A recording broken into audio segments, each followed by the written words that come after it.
Ihya TV.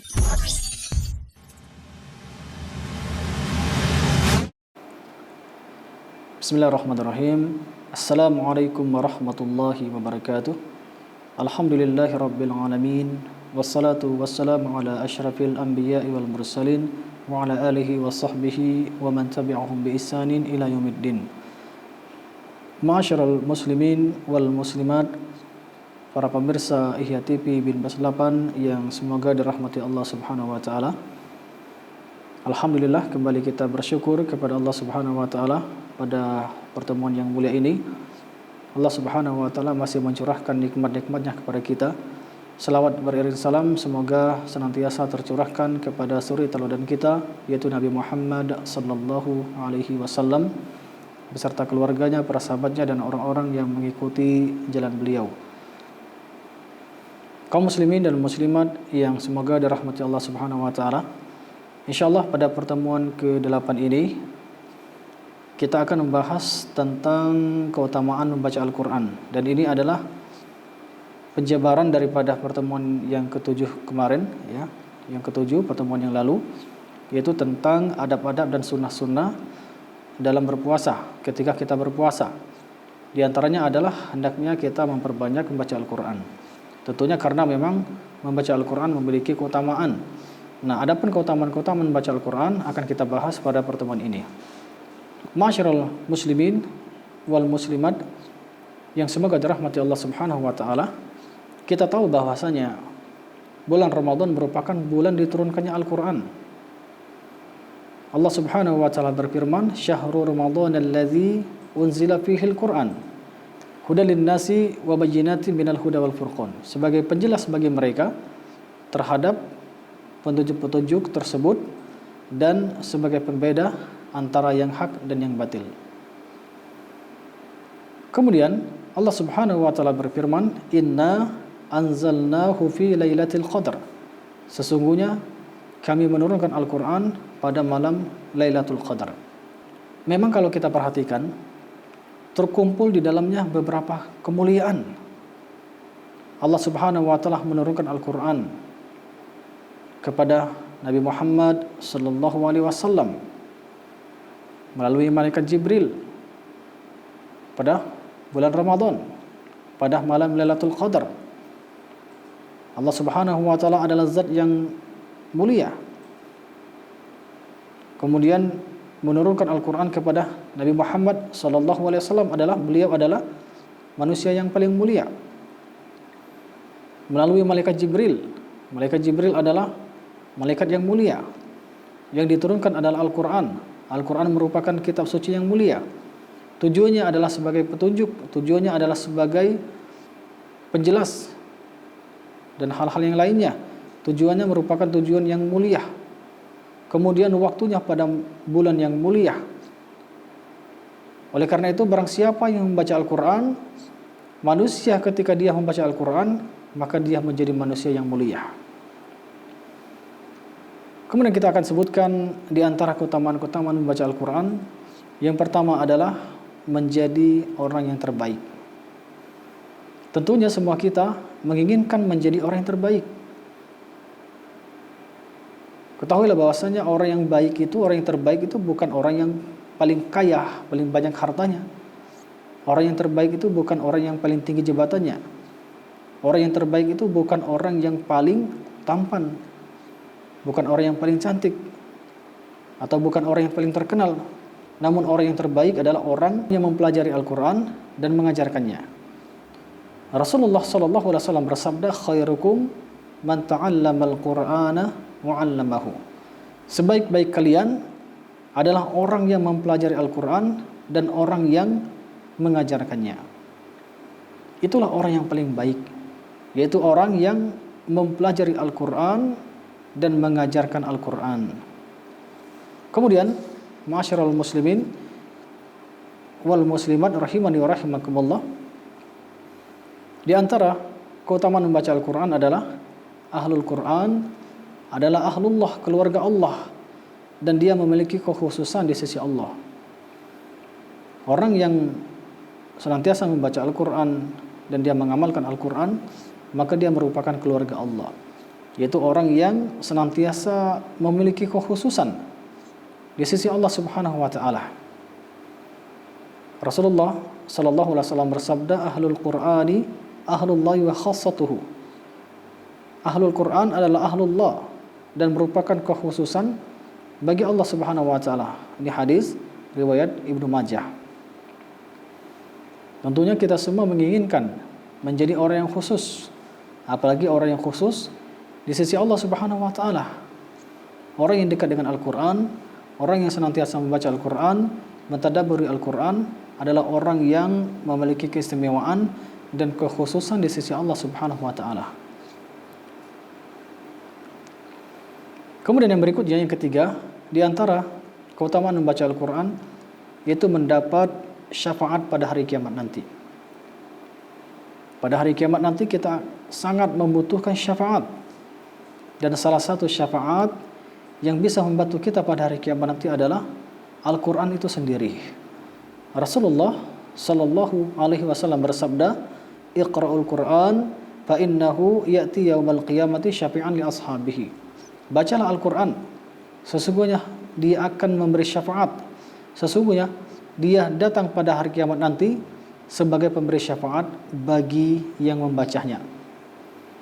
Oleh karena itu, bagi siapa yang membaca Al-Quran, yang mempelajari Al-Quran dan dia mengamalkan Al-Quran, maka Al-Quran akan menjadi pemberi syafaat bagi orang tersebut pada hari kiamat nanti.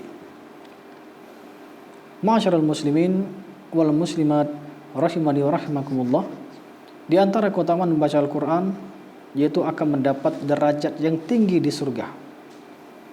Dia akan mendapatkan derajat yang tinggi di surga.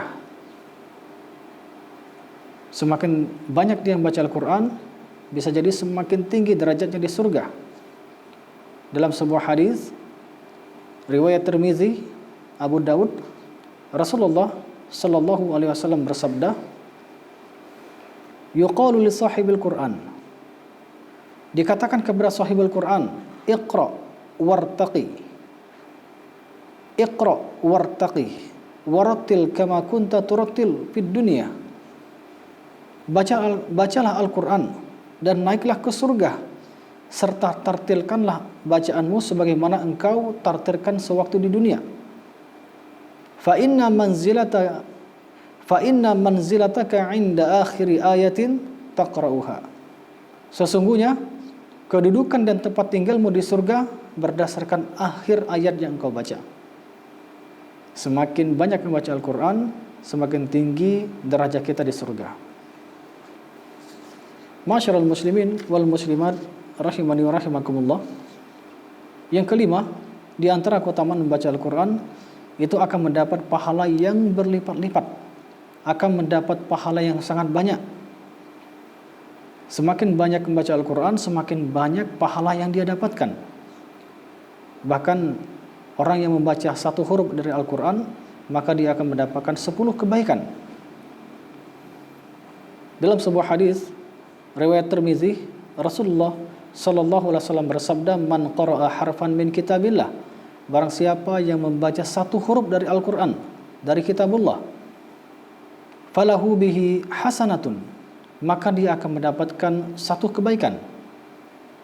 Wal hasanatu bi asyri amsalihha, dan satu kebaikan dilipat gandakan atau akan dibalas menjadi 10 kebaikan. La aqulu alif lam mim harfun.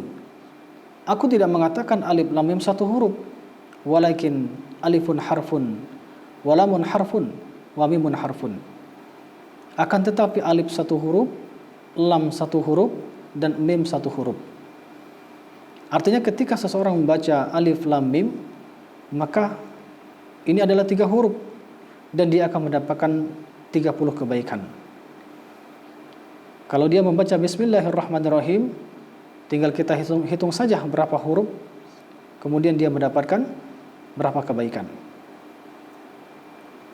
Kalau dia membaca Al-Fatihah, tinggal dihitung saja berapa huruf, demikianlah dia mendapatkan kebaikan juga.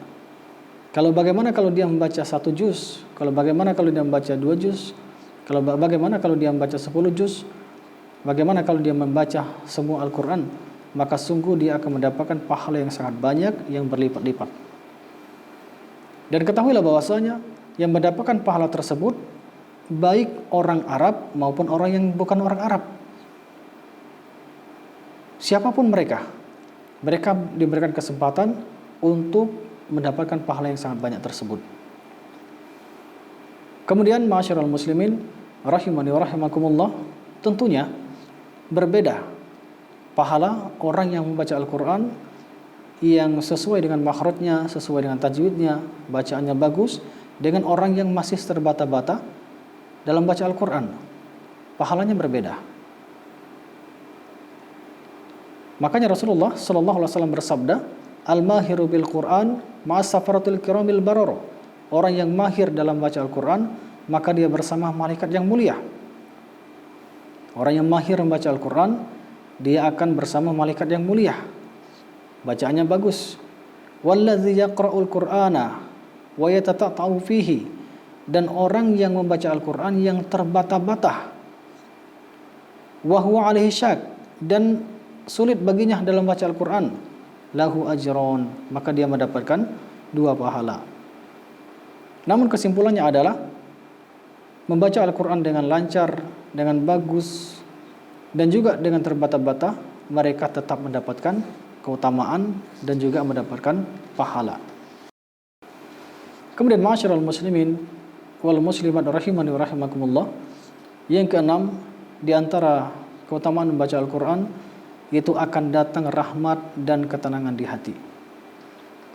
Ketika seseorang membaca Al-Quran, maka akan mendatangkan pengaruh pada hatinya, akan mendatangkan pengaruh positif pada jiwanya, yaitu jiwanya akan menjadi tenang. Jiwanya akan menjadi tenang. Innamal mu'minuna allazina idza dzukirallahu wajilat qulubuhum wa idza tuliyat 'alaihim ayatuhu zadatuhu imana wa 'ala rabbihim yatawakkalun. Sesungguhnya orang-orang beriman apabila disebutkan nama Allah Subhanahu wa taala maka bergetar hatinya, dan apabila dibacakan ayat-ayat Allah maka akan bertambah keimanan mereka. Ketika keimanan seorang bertambah, maka ketenangan hati akan dia dapatkan. Demikian juga Rasulullah sallallahu alaihi wasallam bersabda, "Majtama'a qaumun fi baitin min buyutillah yatluna kitaballah wa yatadarasunahu bainahum illa nazalat alaihimus sakinah." Tidaklah suatu kaum berkumpul di salah satu rumah Allah Subhanahu wa taala. Mereka saling mempelajari Al-Qur'an. Ada yang mengajarkan Al-Qur'an, ada yang mempelajari Al-Qur'an. Illa nazalat alaihimus sakinah, kecuali akan datang sakinah, akan datang ketenangan dalam hati mereka. Ini menunjukkan bahwasanya ketika membaca Al-Qur'an dengan baik dan benar, disertai dengan mentadabburinya, maka dia akan mendapatkan ketenangan dan pengaruh positif dalam hatinya. Ma'asyiral muslimin rahimani wa rahimakumullah, yang ketujuh di antara keutamaan membaca Al-Qur'an adalah boleh hasad kepada ahlul Qur'an dan orang yang mengamalkannya. Hasad di sini bukan hasad yang kita pahami selama ini, yang negatif. Namun hasad dalam pengertian ulama di sini adalah ghibthah. Kita menginginkan seperti orang tersebut. Kalau kita melihat orang yang rajin membaca Al-Quran, kemudian dia mengamalkan Al-Quran, nah hati kita atau diri kita menginginkan juga menjadi orang seperti itu. Ini yang dimasukkan dalam poin ini. Rasulullah SAW bersabda, "La hasada illa ala snataini." Tidak ada hasad, tidak boleh hasad kecuali kepada 2 orang. Sekali lagi, hasad di sini maksudnya ghibthah. Ghibthah yaitu kita menginginkan sebuah kebaikan sebagaimana orang tersebut mendapatkannya. Rajulun atahu Allahu hadzal kitab faqama bihi ana al-laili wa ana an-nahari. Yang pertama adalah seseorang yang Allah Subhanahu wa taala berikan Al-Qur'an. sehingga orang tersebut dia melaksanakannya, yaitu dia membaca Al-Quran, mengamalkannya, atau dia membaca Al-Quran pada waktu siang, pada waktu malam. Kemudian yang kedua, warajulun atahullahu malan fatasaddaqa bihi ana al-laili wa ana an-nahar. Itu orang yang senantiasa, yang Allah Subhanahu wa taala berikan harta, kemudian dia bersedekah terhadap hartanya tersebut pada siang dan pada malam. Ini hadis riwayat Muslim. Kemudian masyarul muslimin rahimani wa rahimakumullah, di antara keutamaan-keutamaan membaca Al-Qur'an yang ke-8 yang terakhir adalah setiap kali bertambah kuantitas bacaan Al-Qur'an dengan benar, maka akan bertambah pula ganjaran pahala dari Allah Subhanahu wa taala. Atau semakin banyak dia membaca Al-Qur'an, semakin banyak pahala atau ganjaran dari Allah Subhanahu wa taala. Rasulullah sallallahu alaihi wasallam bersabda, "Man qara'a bi mi'ati ayatin fi lailatin." Barang siapa yang membaca 100 ayat pada satu malam, kutiba lahu qunutu lailatin, maka dituliskan baginya pahala salat sepanjang malam. Jadi kalau ada orang membaca 100 ayat pada satu malam, maka dituliskan baginya pahala salat sepanjang malam. Dan tentunya masih banyak sekali sebenarnya keutamaan-keutamaan membaca Al-Quran, dan semoga Allah Subhanahu wa taala menjadikan kita ahlul Quran yang senantiasa membaca Al-Quran. Kaum muslimin dan muslimat yang semoga dirahmati Allah Subhanahu wa taala, demikian yang bisa kita bahas pada pertemuan ini berkaitan dengan membaca Al-Quran, keutamaan membaca Al-Quran. Dan kami beritahukan kepada kita semuanya, ini adalah merupakan pertemuan yang terakhir, adalah sesi yang terakhir dalam pembahasan panduan praktis puasa Ramadan. Mudah-mudahan kita semuanya bisa memahaminya, bisa mengamalkan dalam kehidupan kita sehari-hari, dan apabila ada salahnya yang saya sampaikan dari pertemuan pertama sampai pertemuan ini, saya mohon maaf. Kepada Allah Subhanahu wa taala saya mohon ampun. Kita akhiri dengan doa kafaratul majelis. Subhanakallahumma bihamdika asyhadu an la ilaha illa anta astaghfiruka wa atubu ilaik. Assalamualaikum warahmatullahi wabarakatuh.